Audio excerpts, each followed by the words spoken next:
Hello everyone, welcome back to my channel Sunrise वाले Sunil sir. आज की इस वीडियो में मैं बात करने वाला हूं कि कैसे आप अपनी डेली लाइफ में इंग्लिश को ला सकते हैं। अंग्रेजी में आप अपनी बातों को, अपने विचारों को कह सकते हैं। अगर आप एक एम्प्लॉई हैं और किसी ऑफिस में काम करते हैं तो वहां पे कैसे आप अंग्रेजी में बात करेंगे। अगर आप कभी यात्रा कर रहे हैं तो यात्रा के दौरान कौन सी अंग्रेजी बोली जाती है और कैसे आप अंग्रेजी में अपनी यात्रा के दौरान बात कर सकते हैं। आप बैठे हैं किसी रेस्टोरेंट में और बात करना चाहते हैं अंग्रेजी में तो कैसे करेंगे। आप किसी अजनबी से मिलते हैं तो अपनी बात को अंग्रेजी में कैसे कहेंगे। आज के इस वीडियो में मैं इन्हीं सभी प्लेस पे कैसे आप अंग्रेजी बोलेंगे उनके कुछ बेसिक सेंटेंस बता रहा हूं, जिनकी मदद से आप अपनी इंग्लिश को इंप्रूव कर पाएंगे। और ऐसी हर वो जगह, चाहे वो कोई रेस्टोरेंट हो, चाहे वो कोई ऑफिस हो, चाहे वो कोई हिस्टोरिकल प्लेस हो, ट्रेवलिंग प्लेस हो, हर एक जगह आप बेहतरीन अंग्रेजी बोलेंगे और बिल्कुल आज के बाद आप शर्मिंदा नहीं होंगे।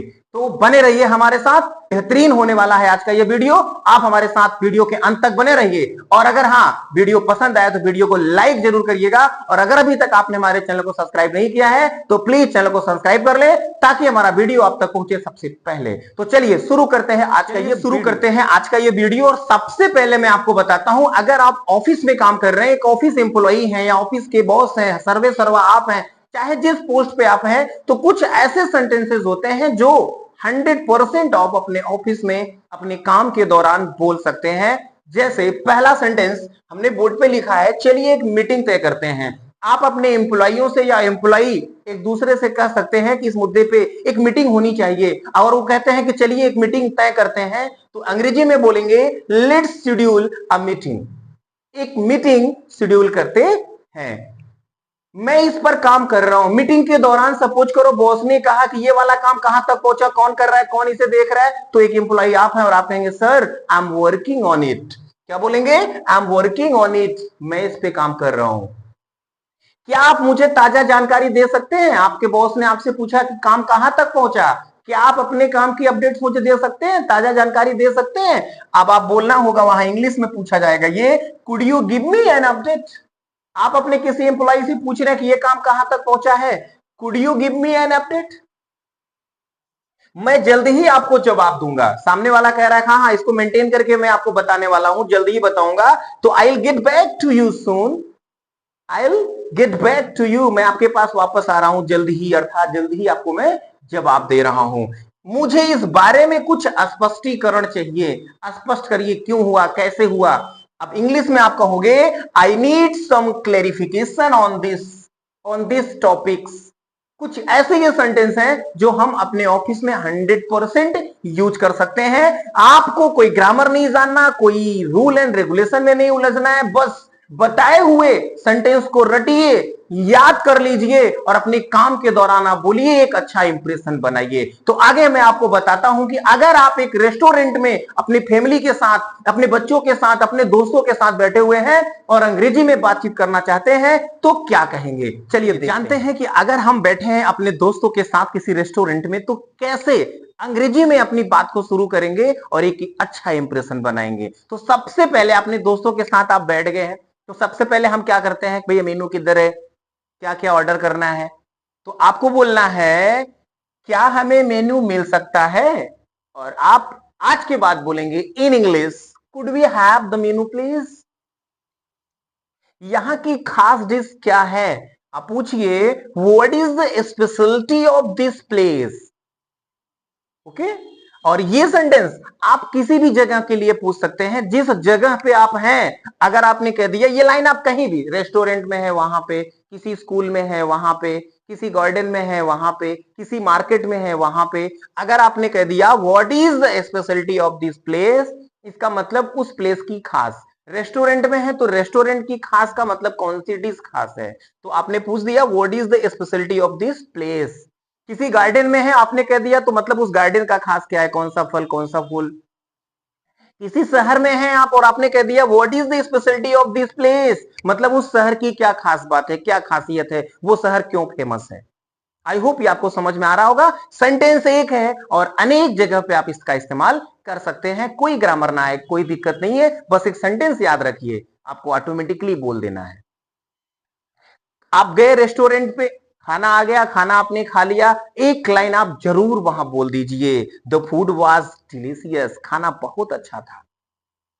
उसके बाद पार्सल भी घर ले चलना है तो आप बोल सकते हैं वहां पे, could you pack this please, बचा हुआ खाना भी पैक करा लीजिए। तो अंग्रेजी में बोलिए वेटर से, could you pack please, could you pack this food please, कुछ भी आप यहां चेंज कर सकते हैं। आई होप ये आपको समझ में आ गया होगा। तो आगे हम बात करते हैं कि अगर हम यात्रा कर रहे हैं तो कौन से ऐसे सेंटेंस हैं जिनका हम इस्तेमाल कर सकते हैं और अपनी यात्रा के दौरान अंग्रेजी में बातचीत कर सकते हैं। तो चलिए बताते हैं आपको, बात करते हैं कि हम यात्रा के दौरान क्या क्या बोलते हैं। जैसे अब आप दोस्तों के साथ किसी यात्रा पे निकल रहे हैं, कहीं टूर पे जा रहे हैं, तो सबसे पहले आप क्या बोल सकते हैं? आपको बोलना चाहिए कि यार यहां से बस स्टॉप कितनी दूर है, कौन सा बस स्टॉप सबसे नजदीक है, सबसे पास वाला बस स्टॉप कहां है। आप इंग्लिश में कह सकते हैं where is the nearest bus stop, nearest सबसे नजदीक, nearest book shop, nearest market, nearest college, nearest bus stop, सबसे नजदीक की बाजार, सबसे नजदीक की दुकान, सबसे नजदीक का कॉलेज। आई होप ये आपको समझ में आ रहा होगा। तो आज से बोलिए where is the nearest bus stop, सबसे नजदीक वाला बस स्टॉप कहां है। आगे आपने बताया भैया बस यहां से इतना दूर है, वहां उसके बगल में है, इधर है। अब आप पूछते हैं क्या कितना समय लगेगा वहां पहुंचने में, पहुंचने में कितना समय लगेगा, how long will it take to reach. अब किसी भी कार्य को करने में समय जानना है तो आपको how long will it take याद कर लेना है। How long will it take to get ready, तैयार होने में कितना समय लगेगा।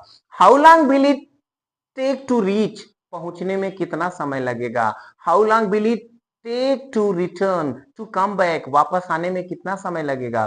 किसी भी कार्य में कितना समय लगेगा की बात अगर करनी है तो how long will it take के बाद आप उस कार्य का मेंशन करें, उस कार्य का वर्णन करें। आई होप ये भी आपको समझ में आ रहा होगा। अगला सेंटेंस है, आप बस में चढ़ गए और आप पूछते रहे भैया ये सीट खाली है, कोई बैठा तो नहीं है इस पे, इज दिस सीट टेकन, क्या ये सीट किसी के द्वारा ले ली गई भैया, बुक कर ली गई है। अब आप पूछेंगे is this seat taken, no reply, sit down, आप बैठ जाइए, मतलब खाली है। कृपया मुझे अगले कोने तक उतार दीजिएगा, अगले कॉर्नर पे उतार दीजिएगा भैया। अब आप बोलेंगे please drop me at the next corner, at the next crossing, at the next market, अगले बाजार में मुझे उतार दीजिएगा। तो उतार देने के लिए क्या बोलेंगे, ड्रॉप मी। तो please drop me at the next corner. आपके पास लगेज वगैरह है, सामान ढेर सारा लिया आपने और आप कहना चाहते हैं भाई साहब मेरे सामान में मदद कर देंगे, क्या आप मेरे सामान में मेरी मदद कर सकते हैं। तो इसको आप अंग्रेजी में क्या कहेंगे, ये मैं आपके लिए छोड़ रहा हूं और आप हमें कमेंट करके बताएं इसको आप अंग्रेजी में क्या कह के संबोधित करेंगे। चलिए देखते हैं आज का अगला यूजेस, अगला रूल्स, कि अब आगे हम अगर मार्केट में हैं, खरीदारी करने गए हैं, किसी दुकान पे हैं, तो हमें कौन सी अंग्रेजी बोलनी। अब मैं आपको बताता हूं कि जब आप मार्केट में जाएंगे तो क्या अंग्रेजी आप बोल सकते हैं, कौन सा सेंटेंस बोल सकते हैं। मार्केट वो जगह है जहां आप डेली जाते हैं, तो आज के बाद जब आप मार्केट में पहुंचेंगे, शॉपिंग करने पहुंचेंगे, तो आप अंग्रेजी में बोलेंगे।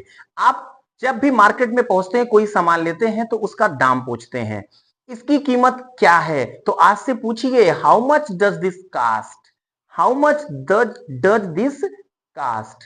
आई होप समझ में आ रहा होगा मुझे। अब सामने वाला आपको जब रेट बता देता है तो आप पूछ रहे भैया कुछ डिस्काउंट मुझे दे देंगे, मेरे लिए कोई डिस्काउंट है। तो इंग्लिश में पूछिए can you give me a discount, क्या मुझे आप कुछ छूट दे सकते हैं, can you give me a discount.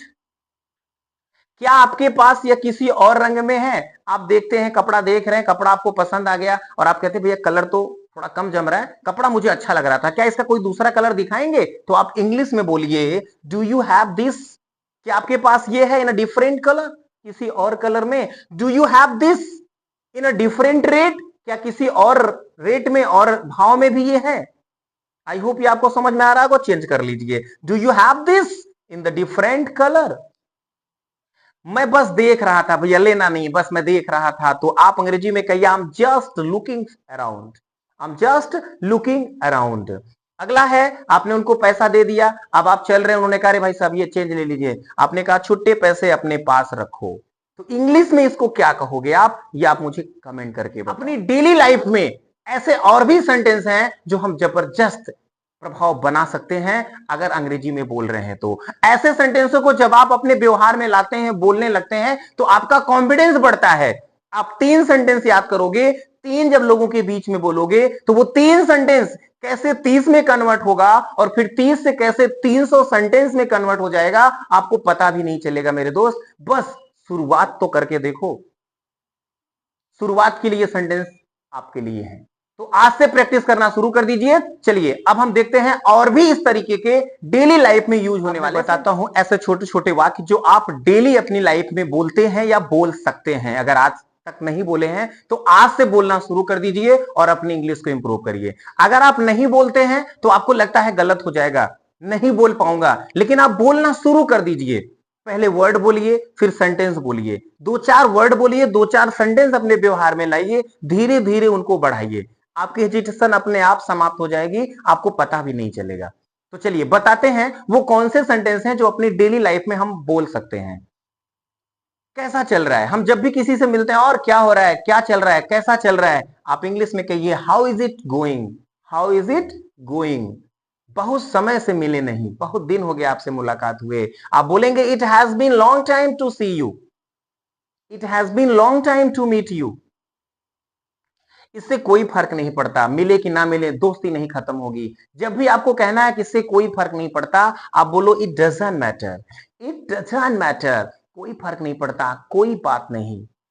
मुझे देर हो रही है, काफी समय से बातचीत कर रहे हैं तो आपको कहना चाहिए। आप कॉलेज गए हैं, मुझे देर हो रही है, मार्केट में गए हैं, कह सकते हैं मुझे देर हो रही है, घर चलना है। आप किसी रिलेशन में हैं और आप कह सकते हैं अच्छा मुझे देर हो रहा है, मैं निकल रहा हूं। तो आज से आप बोलेंगे I am getting late, I am getting late, मुझे देर हो रहा है। आपका दिन शुभ हो, have a great day, have a good day. इन शब्दों का प्रयोग आप प्रतिदिन अपने जीवन में कर सकते हैं, अपनी लाइफ में कर सकते हैं, कीजिए। अगर आप वाकई एक इंग्लिश स्पीकर बनना चाहते हैं, अपनी इंग्लिश को इंप्रूव करना चाहते हैं, तो शुरू करिए आज से ही अंग्रेजी बोलना। अगर आप कुछ नहीं बोलते ना तो एक शब्द बोलना सीख जाइए। जब भी आपको कुछ कहना हो, बात को शुरू कर रहे हैं, बात को टाल रहे हैं, उसमें बोलिए एक्चुअली मैं यहां जा रहा था, एक्चुअली मैं ऐसे ही आ गया आपसे मिलने के लिए। आप एक वर्ड अपने व्यवहार में लाओ, एक्चुअली बोलो इसे आप। एक्चुअली, एक्चुअली नहीं कहते, बेसिकली, बेसिकली नहीं बोल रहे, टू बी ऑनेस्ट। ये 3 में से कोई भी एक वर्ड आप चूज कर लो और अपनी डेली लाइफ में ऐसे ही जब भी आप कोई बात कहना चाह रहे हो वहां बोलो एक्चुअली मैं घर जा रहा था। एक्चुअली वर्ड आपके व्यवहार में आ जाए, टू बी ऑनेस्ट आपके व्यवहार में आ जाए, बेसिकली आपके व्यवहार में आ जाए। इनमें से एक शब्द तो आपके व्यवहार में आज आ जाना चाहिए। और अगर ये एक शब्द आपके व्यवहार में आया है तो ये एक शब्द एक दिन अनेक शब्द में बदल जाएगा, ये मेरा आपसे वादा है। तो जल्द ही मिलते हैं आपसे अपने अगले वीडियो में और लाते हैं आपके लिए और भी इंटरेस्टिंग टॉपिक्स। तब तक के लिए बाय बाय। और हां, अगर अभी तक आपने हमारे चैनल को सब्सक्राइब नहीं किया है तो प्लीज सब्सक्राइब कर लें। वीडियो पसंद आए तो लाइक जरूर करें, अपना रिव्यू हमें जरूर दिया करें, कमेंट करके जरूर बताया करें कि वीडियो कैसा लगा। और यह भी कमेंट करके आप हमें बताएं कि आगे आप किस टॉपिक पे वीडियो चाहते हैं, ग्रामर का कौन सा रूल पढ़ना चाहते हैं, कहां आपको दिक्कत हो रही है। आप कमेंट करके हमें जरूर बताएं। आपकी कमेंट पे पूरा वीडियो रहेगा, आपका कमेंट मेरे द्वारा जरूर इंटरटेन किया जाएगा। आई होप आप अपना सहयोग बनाए रखेंगे। थैंक यू, दैट्स ऑल, जय हिंद।